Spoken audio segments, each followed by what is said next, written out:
Suffered their first loss of the season when they lost the defending national champion Villanova.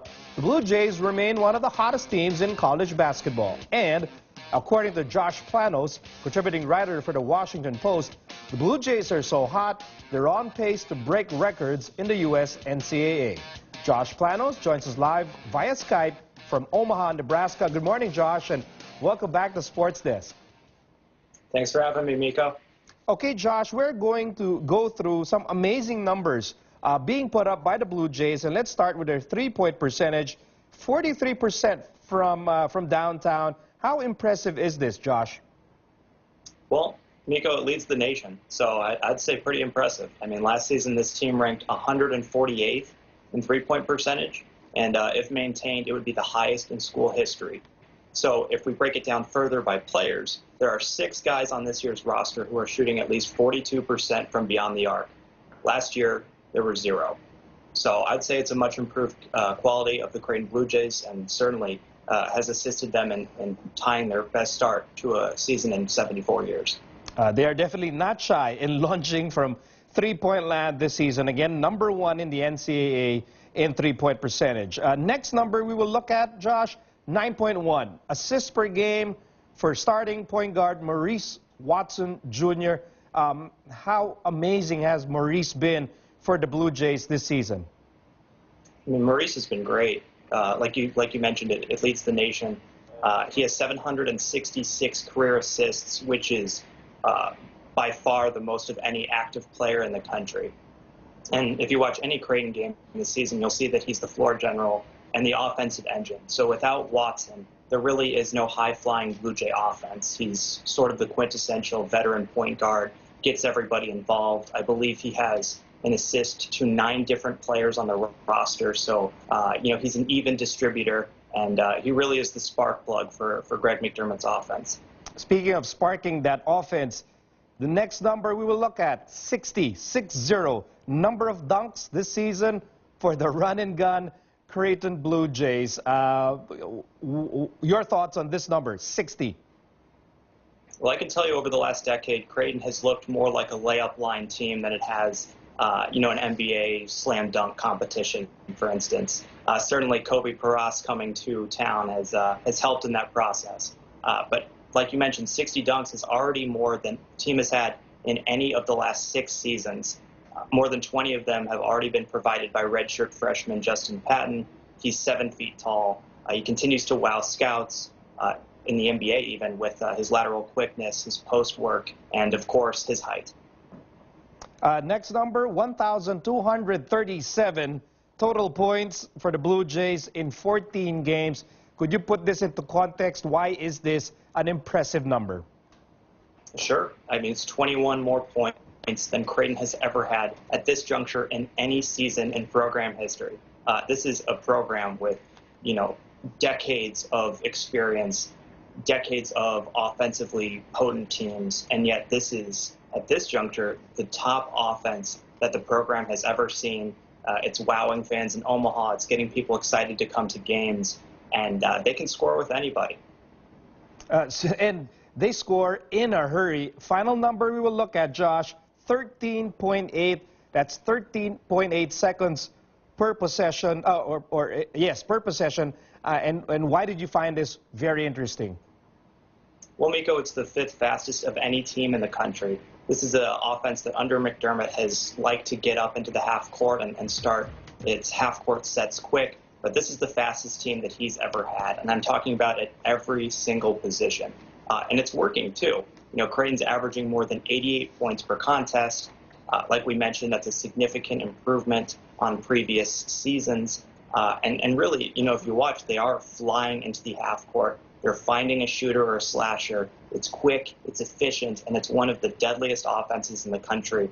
And speed is, an aspect that they enjoy about their team. McDermott earlier this season said that he hopes that the team's pace wears on opposing defenses over the course of the game. And I think we're seeing that with how much the offense explodes in the second half, how tired down the opponent gets, and how many points in transition this team creates. I mean, it's no wonder that they're putting up a number of points when they're getting shots up, with 11 seconds left on the shot clock.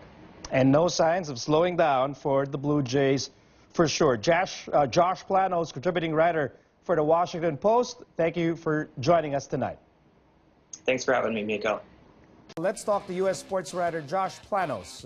Josh covers the U.S. NCAA for the Washington Post. He now joins us live via Skype from Omaha, Nebraska. Good morning, Josh, and thanks for joining us.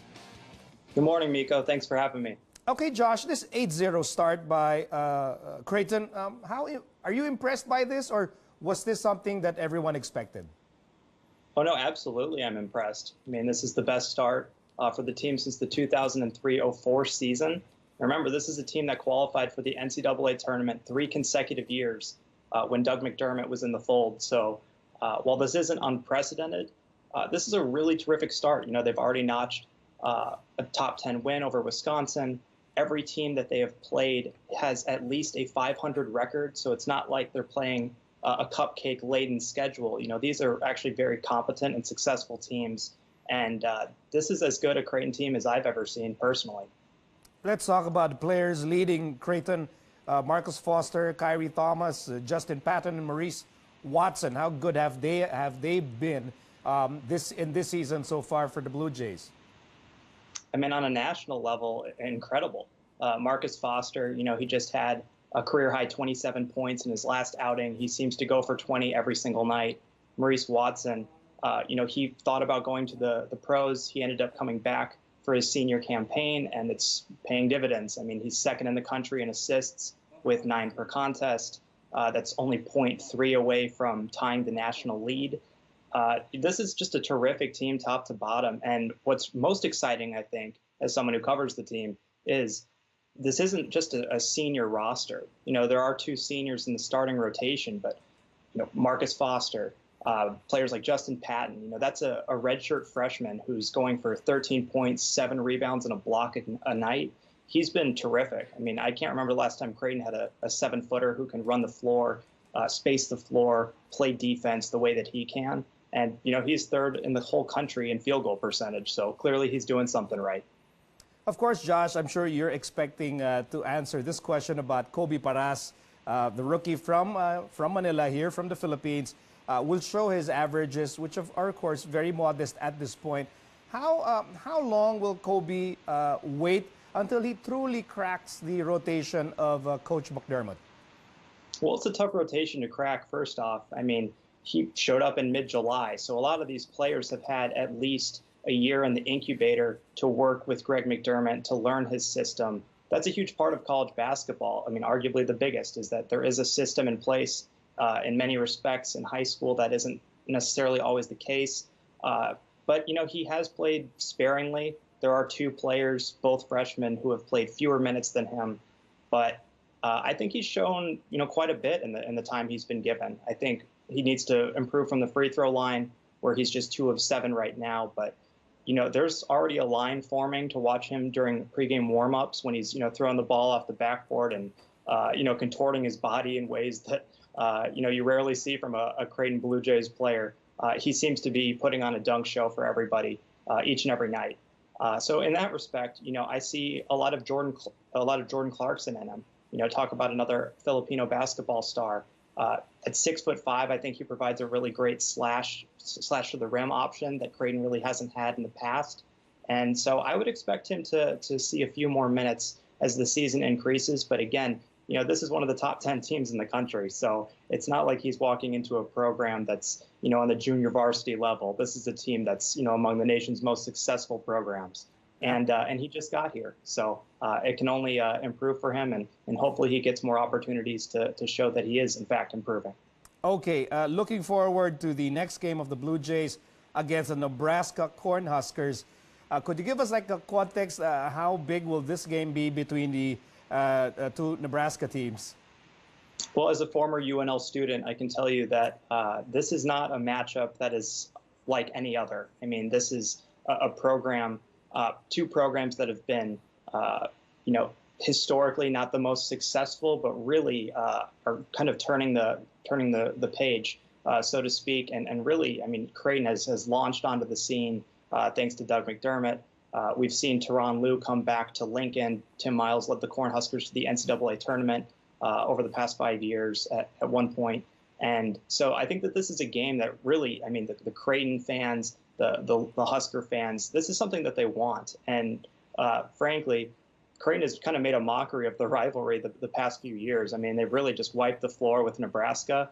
And as a former Cornhusker, I can tell you that the faithful in Lincoln have taken notice and would love nothing more than to end Creighton's undefeated season. But it should be a great matchup. I think Creighton plays a really high-octane offense, whereas Nebraska is more of a ground-and-pound defensive effort type team. And so I think it'll be a nice matchup of two different styles, just kind of meeting and seeing who comes out on top. Josh covers the U.S. NCAA for the Washington Post. Thank you, Josh, for joining us tonight. Thanks for having me. The DeMarcus Cousins and Anthony Davis experiment just can't seem to lead to a victory for the New Orleans Pelicans. The Pelicans have lost all 3 games since the start of the Cousins-Davis era.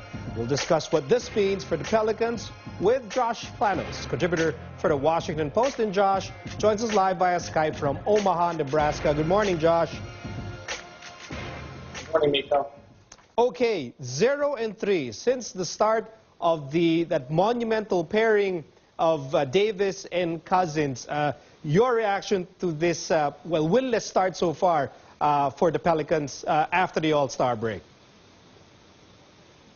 Well, for starters, there's a limit on the production they can contribute. I mean, New Orleans might be 0-3 since Cousins came to town, but Alvin Gentry has gotten at least 51 points and 17 rebounds from his all-star front court pairing every time they've stepped foot on the court, which is, remarkable.